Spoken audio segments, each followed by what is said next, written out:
Welcome back. Current global projections show that seawater levels will rise by 18 to 25% between 2019 and 2099. Now, this could mean Delta State will be submerged if drastic measures are not taken. But the floods are not the only threat to human existence. The state has launched what it calls a territorial approach to climate change geared towards addressing environmental degradation caused by human activities. In 2009, Delta State partnered with the United Nations Development Project and national government to tackle environmental devastation arising from climate change. It's a coalition of subnational governments, private sector, academia, NGOs, CBOs, on tackling, climate change, coming up with mitigation and adaptation projects, coming up with clean energy projects, in order to actually fight climate change. So the TAC is an offshoot of the R20 group. So that's actually informed the TAC program for Delta State. Being an oil-producing state, pollution from gas flares can be spotted across the state. Research revealed that temperatures have increased across the state. Delta State has come up with an all-inclusive approach to manage carbon emissions. It also integrates climate change issues with regional development plans and action. As part of the research, the state is developing a document called Integrated Territorial Climate Plan. That tells us the plan, the climate change plan for the state, where we are and where we want to be. We want to move from the combustion of fossil fuel to renewable energy. We want to make our communities more climate resilient. So based on this, we now came up with the Quick Win project to be able to show at least what the TAC program has been able to do. Taking the lead, the state government is changing most of its infrastructure and social amenities to suit the environment. Streetlights powered by solar panels can be found across the state. Solar boreholes and water treatment plants have also been constructed in some rural communities in need of potable water. The solar panels have reduced the reliance on fuel-powered generators. Waste management is another environmental issue the state is confronting head-on. At the moment, it's concerned with curbing the indiscriminate dumping of refuse, and it's pursuing a more organized way of collecting waste. It's a kind of it's a scheme that involves residents, companies paying for the waste they generate. It's a kind of best practice. So these individuals, residents, like an apartment company, they are expected to register with these private sector participants. They are kind of waste collector, but they are not government people, they are private people. You pay them, they come to catch your waste from your veranda, from your dormouse, and take it to the government-approved dump sites. Ad hoc dump sites are being cleaned up while new ones are being created outside residential areas. Equally important, recycling of waste is being considered. We're going to have manure for the agricultural sector.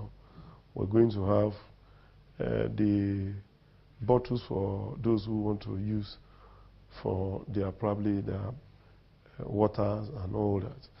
And a lot of all these other facilities that will be coming out of this machine that we are procuring. And of course, when that happened, those who are bringing waste, who are dumping the waste on the streets of Asaba, we don't want to do it again. People will be buying waste from them. And if you get to the dump site, there are already people that are waiting to receive it.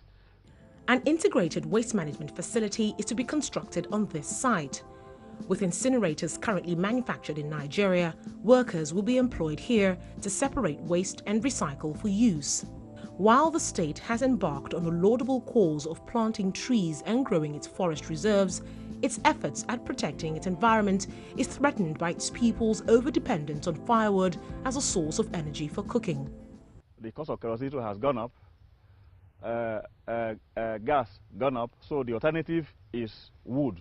But if they continue using the wood, that means every tree will be cut down. And one other thing too, the people who do logging, they take just the bowl and leave the branches. So the farmers make use of whatever is left. I mean, rural people make use of whatever is left for cooking. Outside that, when you go to the farms, after clearing the farms, they cut the little wood that is there into bits, stack them, and also sell them. To address this, the state is introducing an energy-saving stove to rural communities dependent on firewood. Deforestation in Delta states, due to the fact that our communities rely on fuel wood for cooking.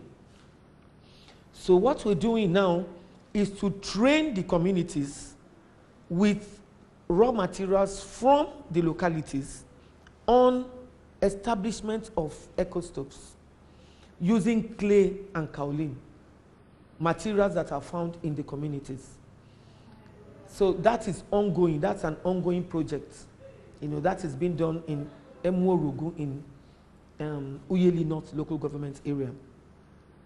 We also have movable eco stoves. The one I talked about is in situ, is built in their kitchens. Then there's also the one that is movable. So this stems deforestation. This is a prototype of a fish dryer set to be constructed across several riverine communities. It will eliminate the current method of drying fish over firewood. The latest in energy-saving projects is the biodigester, a technique that converts kitchen waste to cooking gas. Here is how it works. It ferments organic waste, anything that decays outside the use of nylon, polythene, ions, sand. This tank is for the storage of the organic waste.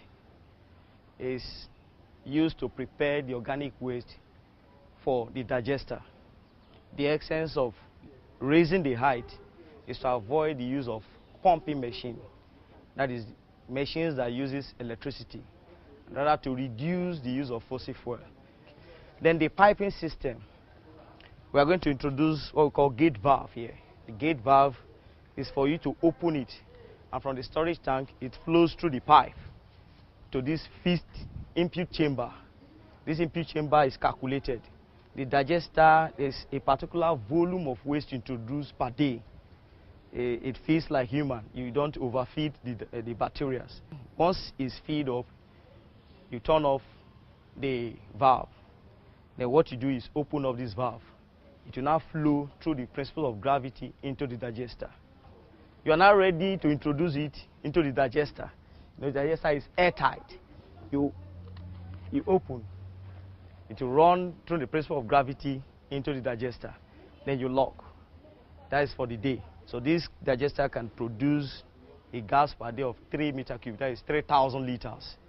And for an average cooking of 6 hours, you're thinking of 2,000 liters per day. So you have an extra 1,000 liters for storage. Then the next stage is the post-fermentation chamber. Then from here, from the digester, we pipe to the storage. They will bring in the storage tomorrow next. Where's the storage going to be? It's going to be very close to the kitchen. We're going to use galvanized steel, made of galvanized steel. I'm going to store it here. Then the essence of the storage tank is to build up the pressure needed for the burner. The needed pressure to supply to the burner will be created from the weight of the galvanized steel. It is non-combustible, but it will not create the odor at the burning stage. So it's only the methane gas, which is component of biogas, that burns. So at the kitchen, because of the presence of CO2, the methane will not detonate, it will not explode, because CO2 and other presence of other compounds dilutes the methane from explosion. That's the principle. A movable biodigester is also being produced to be sold to households. Not only is the biodigester energy efficient, it will help keep the environment clean while it recycles waste to be used as clean energy. The underground biodigester costs 3 million naira to construct, and investments are being sought to mass produce a more affordable option. So these are some of the quick win projects which we want to upscale. But we need a lot of funds to be able to upscale these projects. We need investors, to come to the state for climate change mitigation and adaptation projects, as I've mentioned to you. Transportation accounts for about 10% of carbon emissions. To solve this problem, the state has purchased 600 air-conditioned buses to discourage the use of private vehicles on the road. Commercial motorcycles have been phased out in most parts of the state.